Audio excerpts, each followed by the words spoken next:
Bismillahirrahmanirrahim. Assalamualaikum warahmatullahi wabarakatuh. Dalam kesempatan kali ini, pertama-tama saya ingin memperkenalkan diri terlebih dahulu.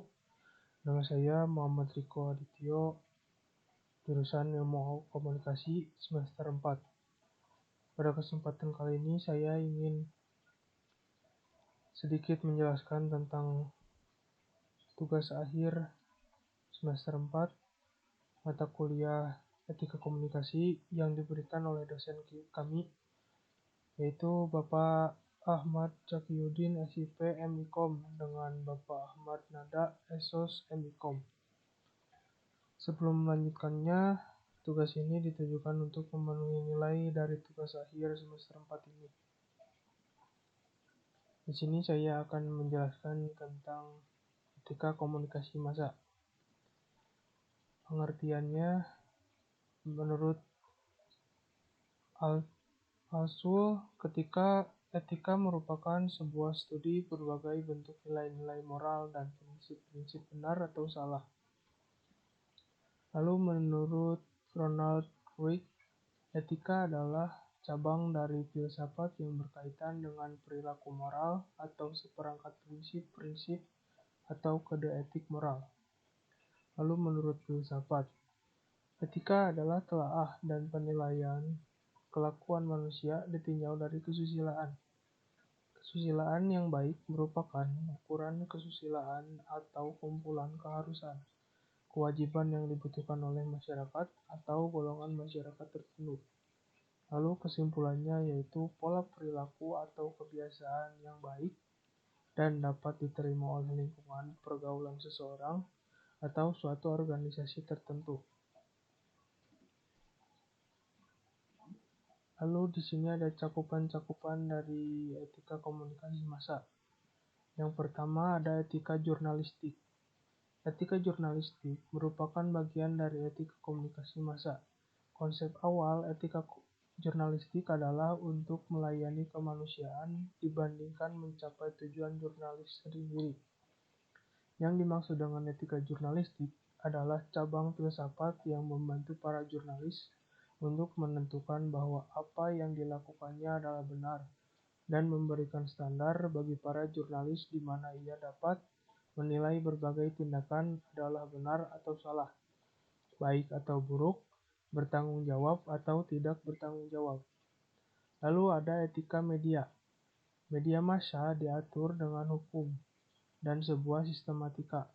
Tanpa adanya hukum dan etika, maka media massa dapat disalahgunakan atau dimanfaatkan oleh pihak-pihak yang tidak bertanggung jawab dan memiliki kepentingan tertentu. Yang dimaksud dengan etika media adalah cabang filsafat yang membantu para profesional media untuk memiliki standar moral. Lalu di sini ada permasalahan dalam etika komunikasi massa. Yang pertama, pengambilan keputusan. Yang dimaksud dengan pengambilan keputusan yang etis adalah proses yang harus dilalui oleh para praktisi media massa dalam membuat keputusan yang etis.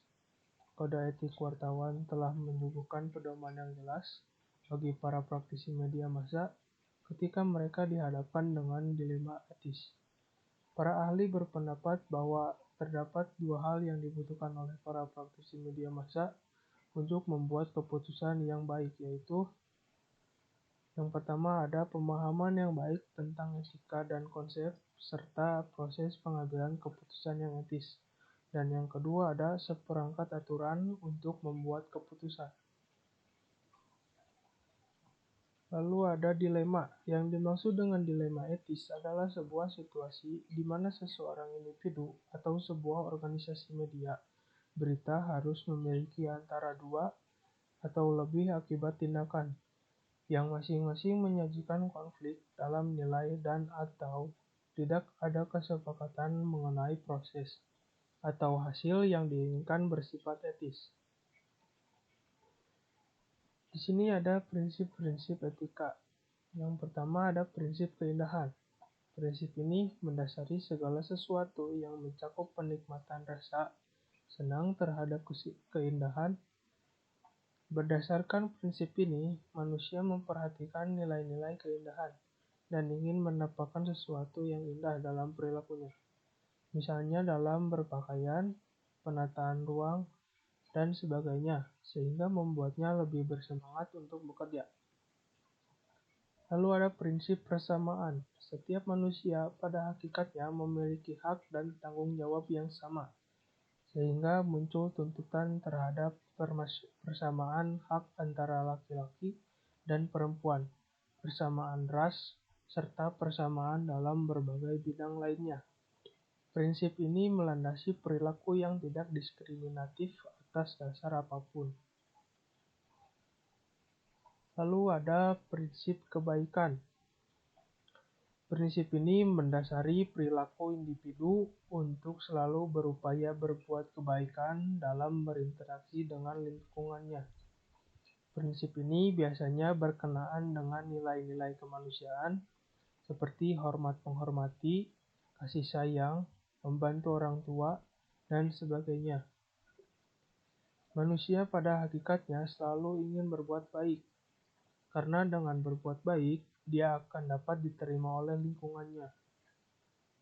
Penyelenggaraan pemerintah dan pelayanan yang diberikan kepada masyarakat sesungguhnya bertujuan untuk menciptakan kebaikan bagi masyarakat.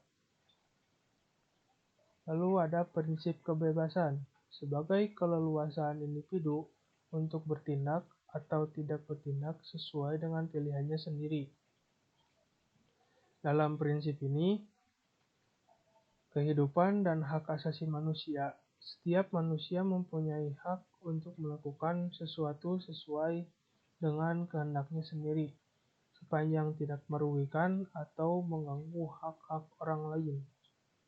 Oleh karena itu, setiap kebebasan harus diikuti dengan tanggung jawab, sehingga manusia tidak melakukan tindakan yang semena-mena kepada orang lain.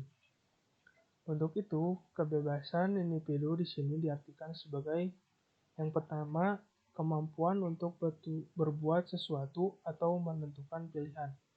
Yang kedua, kemampuan yang memungkinkan manusia untuk melaksanakan pilihannya tersebut.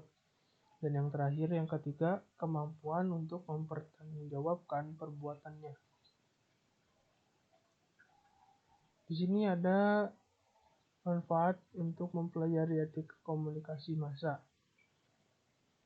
Mempelajari etika komunikasi massa dapat memberikan berbagai manfaat, di antaranya adalah kalian dapat memahami pengertian etika.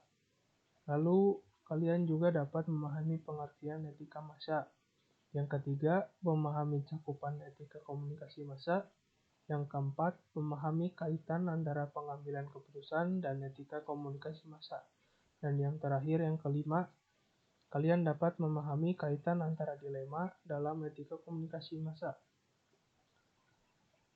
Di sini ada beberapa catatan tentang pelaksanaan komunikasi massa yang harus diperhatikan, menurut Nuruddin. Yang pertama, pelaksanaan etika komunikasi massa masih membutuhkan perjuangan yang berat dan terus-menerus. Etika komunikasi massa sangat sulit untuk dilaksanakan oleh semua pihak. Lalu yang kedua, pelaksanaan etika bisa terlambat karena masing-masing pihak, pers, pemerintah, dan masyarakat, membuat ukuran sendiri-sendiri. Lalu yang ketiga, pelaksanaan etika komunikasi massa sulit diwujudkan karena tanggung jawabnya terletak pada diri sendiri dan saksi masyarakat. Dan yang terakhir, yang keempat, semakin tinggi pendidikan masyarakat, semakin sadar mereka akan pelaksanaan etika komunikasi massa. Cukup segitu materi yang saya sampaikan. Maaf apabila ada kesalahan kata maupun kesalahan saat menyampaikan materi. Sekian dari saya. Wassalamualaikum warahmatullahi wabarakatuh.